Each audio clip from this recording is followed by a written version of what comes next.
I'm Varda Sharma, editor Newsband, daily English newspaper of Navi Mumbai, Panvel, Thane, and surrounding areas. Today we have with us Mr. Vidyasagar Hariharan, a seasoned banker turned passionate weekend birder. Originally from Coimbatore, Mr. Hariharan shifted to Mumbai in 2013 and discovered his love for birding and photography.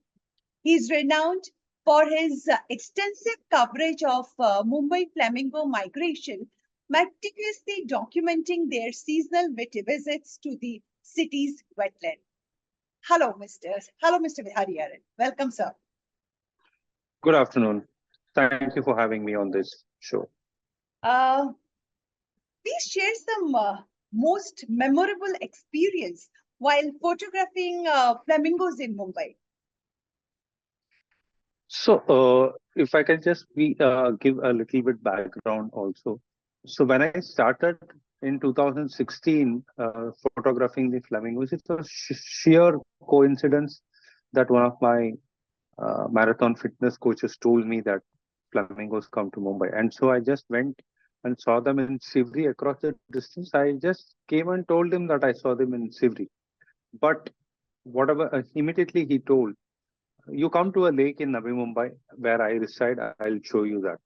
And in fact, this very first moment I went on March 5th, 2016. I remember that very vividly 8 years ago. The sun was rising and it was high tide. And I could see flamingos across the lake at very close distances. And 3 flamingos were walking in the morning sunlight. So the 3 of them walking in the golden waters, that was actually one of my first very few clicks. It was a very memorable click for me. And some of the very memorable clicks that I have clicked in Navi Mumbai as well as in Thane Creek Flamingo Sanctuaries. In 2016 May, I used to take a lot of these boat rides before the Thane Creek Flamingo Sanctuary used to be that famous. So one of the boat rides, I clicked flamingos in the water, flying, and also buildings in the background. So that picture has been extensively used by media across the world. First, it was published by The Guardian in 2019. And after that, it was published through efforts of one of my very close friend who was doing an interview with Guardian on the Mumbai Flamingo migration. So he took my picture, and that is how. But that picture has become so famous. If somebody does a reverse Google lookup of that image, there are so many hundreds of websites and television channels even today that use that picture if anything comes to as Mumbai Flamingo migration. But one of my most memorable picture is the one I clicked in 2018 December in the NRI wetland. When I went there, the water was half dry in the lake. So I just ventured a bit into the dry lake bed, not to disturb the birds, of course. And then I saw the reflection of NRI complex falling in the water of the lake behind the NRI complex. And I took a vertical frame. I just laid down on the ground. I saw a frame. I took that frame lying down on my ground, just put my camera on my backpack, and then took that shot. In that photo shows flamingos feeding in the water, and there is a clear reflection of the building. So that frame got me the runner-up in Mangrove Photography Awards in 2020. Of course, one of the most memorable the occurrences or the events that I like to photograph flamingos, and probably due to Mother Nature's blessings, what I got from 2022 to 2024, all 3 seasons, is the courtship display, which happens during May. So I have almost every week, whenever I go, and the courtship display is performed only during broad daylight by flamingos. So I have got almost 20,000 pictures of only the courtship display in the last 3 seasons. But the most memorable pictures are this first click which I took, then the picture that got published in Guardian, and of course the Mangrove Photography Awards runner-up. And last year too, one of my picture went into the finals. That again I clicked in the Thane Creek, where I clicked flamingos in the water, symmetrically aligned like a line of fire behind the water as well as behind the mangroves. So I called it the line of fire. So these 20,000 pictures right from the first 4 to 5 season, and close to about 150,000 pictures in my archives documenting the whole migration from 2016 to 2024 onwards. You have also started an Instagram page by the name Flamingos of Mumbai to raise awareness about these birds. So, how do you Yes. think social media has helped in spreading awareness about the conservation of these birds? So social media is a very powerful tool. It can be used for good as well as the bad. So I had built up quite a good number of archives of pictures right when in 2019 I had this idea. So I also do other genres of photography, but I used to put them in my other handles. But this occurred that why should I not start something which gives better focus and better attention to social media, to through social media, to the general public as well as people across the world. So I actually asked advice from some of my close friends. In fact, some of them gave good encouragement, some of them ridiculed what kind of an idea is this. But I decided, let me put across this page. So I started slowly.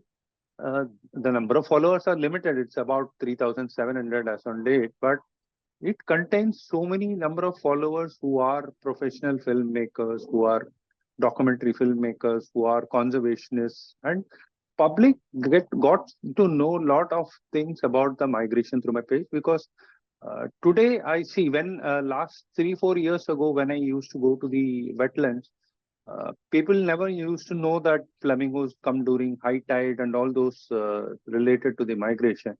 All these things I published there, and so many people reach out and contact me there over that. In fact, due to the efforts that I put, in fact, these pictures have also been used a lot of times when people need to take references, then people need to work on projects, and people who don't want to understand the flamingo migration. This social media page of mine has actually tried to create some awareness, and I have been reasonably successful. Of course, I see what pains me, but otherwise is that though people come and see the flamingos on the weekend during the migration season, they don't understand that these are the same birds which are seen in across Africa also, where people spend thousands of dollars and go and watch these in Lake Nakuru and Tanzania and all these places. But having created this awareness, at least I'm happy that so many number of people regularly interact with me, and then people also ask me the questions related to conservation and the issues. So it has created quite a bit of awareness, and also it has attracted attention not only in India as well as international media has uh, taken view of this entire cognizance of this entire page. And I wish to create more awareness. And in fact, one of the reasons I probably have limited number of followers is that I focus only on the wetlands of Mumbai and Navi Mumbai and do not publish any other bird photos in this. So, but still, despite that, the reach has been tremendous. And in fact, I'm happy that I have been featured across media. And if everybody comes to know the importance of these lakes, and the awareness comes among the public that these wetlands needs to be preserved, that would be my happiest state. uh, there have been, many unfortunate incidents where flamingos have got injured, even in Navi Mumbai, also recently by an international flight. So, what are your thoughts on this, and what measures do you think should be taken to preserve and protect the habitats of these birds, in general? So it was a very unfortunate incident. If we see this in the last 8 years that I have been looking at the migration, never ever such an incident has happened. But unfortunately, the main reason for this is the human intervention, unnecessary human intervention that are being done in these wetlands. Of course, if we see the precedents, the very fact that these birds are coming there, staying there for quite a long time. So in fact, if we look at Mumbai's flamingo migration, without these three wetland lakes, NRI, TS Chanakya, and Delhi Public School. In fact, Delhi Public School flamingos were not that prevalent, but once NRI water was blocked, they flamingos started coming there. These three are very important buffer zones for the flamingo migration. So the Tane Creek is like a water body where the water level rises and comes down in accordance to the high tide and low tide. So flamingos always need shallow water. So though some of them would be still seen swimming in the deep water during the high tide in the Tane Creek sanctuary when people go on boat rides, they usually prefer shallow water. And they the reason they come to these three wetland lakes in Navi Mumbai is that these lakes are also again fed by the tidal water, and they are not more than 1.5 to 2 feet deep. And this also also the tidal water being there, this helps flamingo to have considerable amount of supply of food, algae and plankton come there. And that is the reason they come here, and it exactly mimics the low tide environment of the Tane Creek throughout the day. That is why when the water rises there, they come here and then they go back. This they have been doing like clockwork since at least 8 years that I've seen, and even before that they've seen. And every year I'm seeing, unless and until human intervention is not there, flamingos would like to come here. And in fact, the very important phenomenon that flamingos do, the courtship display. The courtship display is done in all these three lakes because flamingos need an area where they can display both the males and females. They display this courtship behavior, and then they select their mates, which they mate for lifelong, for at least 30, 40 years that the flamingos live.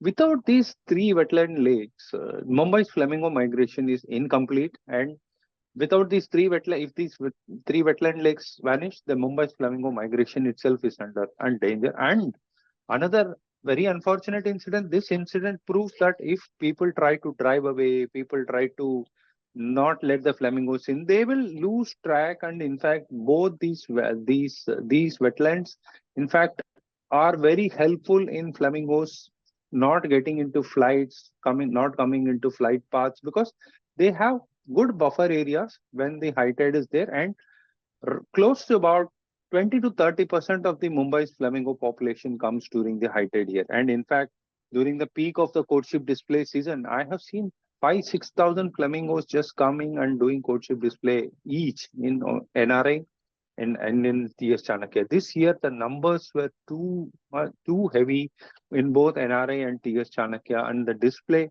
I, in fact, braved the hot sun. I used to go every weekend and the 8 hours sit in the hot sun and then watch these, record these, as well as photograph these. Which should be the objective of everybody. So Navi Mumbai is being proclaimed as a flamingo city. But what will be the use of proclaiming a flamingo city? In the end, we will end up only having fiberglass figurines of flamingos which have been installed across the city. If these three wetland lakes go, it will be a disaster as far as the aviation sector is concerned, because one, flamingos will frequently go into the flight paths, and if these wetlands are there, they would come, they know a clear path, they would not go into flights, or they would be very, very clear about it. The message I always say is wetlands are not wastelands. These are, and we may probably say that these are not wetlands, but flamingos or the wetland birds do not take money. They just come there because the habitat suits them. So it is only up to us not letting go because of our selfish interests. We should not lose this battle. Thank you so much, Mr. Hariharan, for joining us. Thank you so much. Bye-bye.